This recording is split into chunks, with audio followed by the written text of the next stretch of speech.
Good morning, students. Today we will continue our lecture on BSc pair theory. This theory based on chemical bonding. Okay, so this is the lecture number 2 of BSc pair theory, presented by me, Panit Ghatak, your chemistry teacher. So let's begin. So students, today's topic is determination of geometry of compounds. Okay, so today we will know how to determine the geometry and hybridization of compounds. In the last day, we have already discussed about the BSc pair theory and mainly the postulates of BSc pair theory.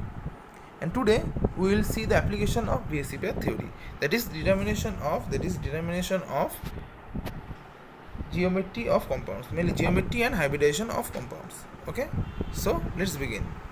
Here I have given you a formula by which you can easily determine the hybridization as well as the geometry of any compound.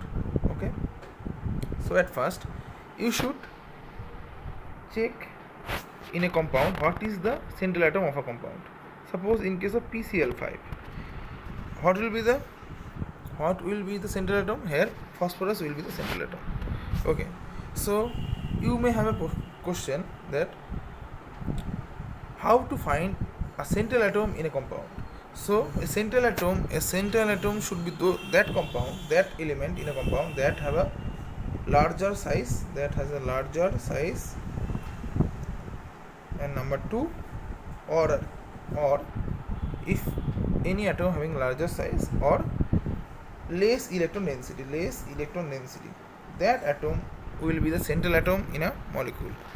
Okay, so what will be the central atom? The central atom should have the larger size or less electron density or less electron negativity. So central atom should be either larger size or it having a less electron negativity. Okay, so in case of PCl5, what will be the central atom? Here phosphorus having the larger size as well as size or radius is larger for phosphorus, but the electronegativity of phosphorus is lesser than chlorine. So here the phosphorus will be the central atom. Okay,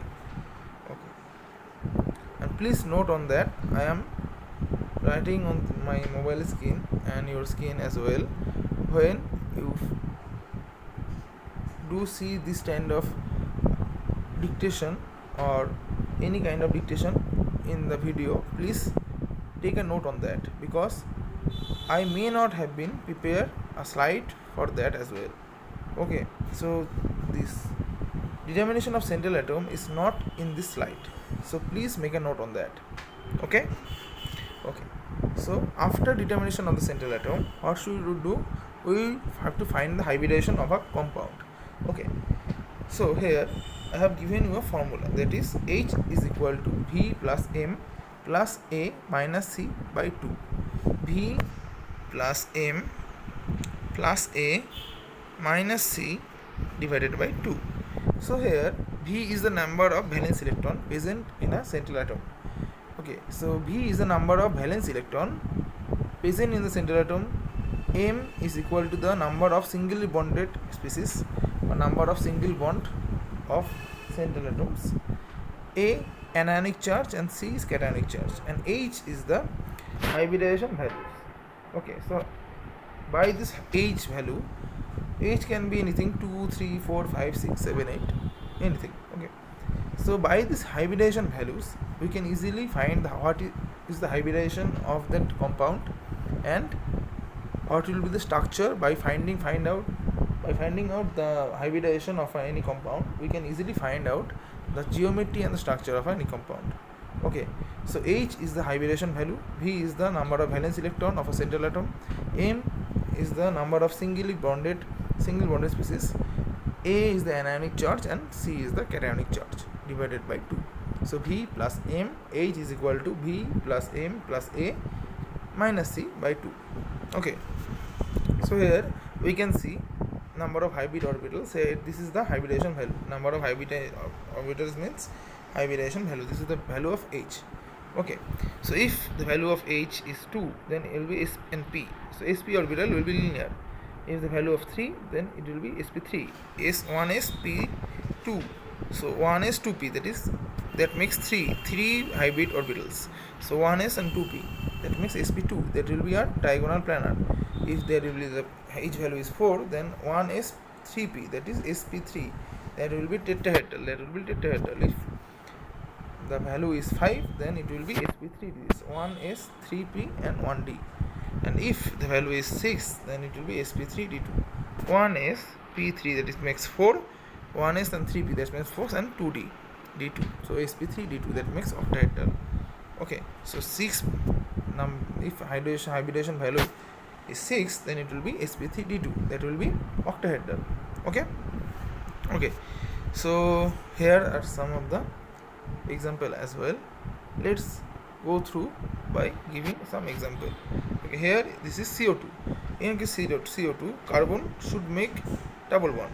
Okay, carbon is being bonded with 2 oxygens, and we know carbon has to make 4 bonds and oxygen valency is 2, so oxygen has to make 2 bonds. Okay, so satisfy carbon and oxygen's valency, we should make this double bond. Okay, so here oxygen is being bonded with doubly bonded, so oxygen is satisfies this valency, both the oxygen. And here in case of carbon is bonded, it has 4 bonds, so it is also satisfied this valency as well. Okay, so here we should satisfy its valency.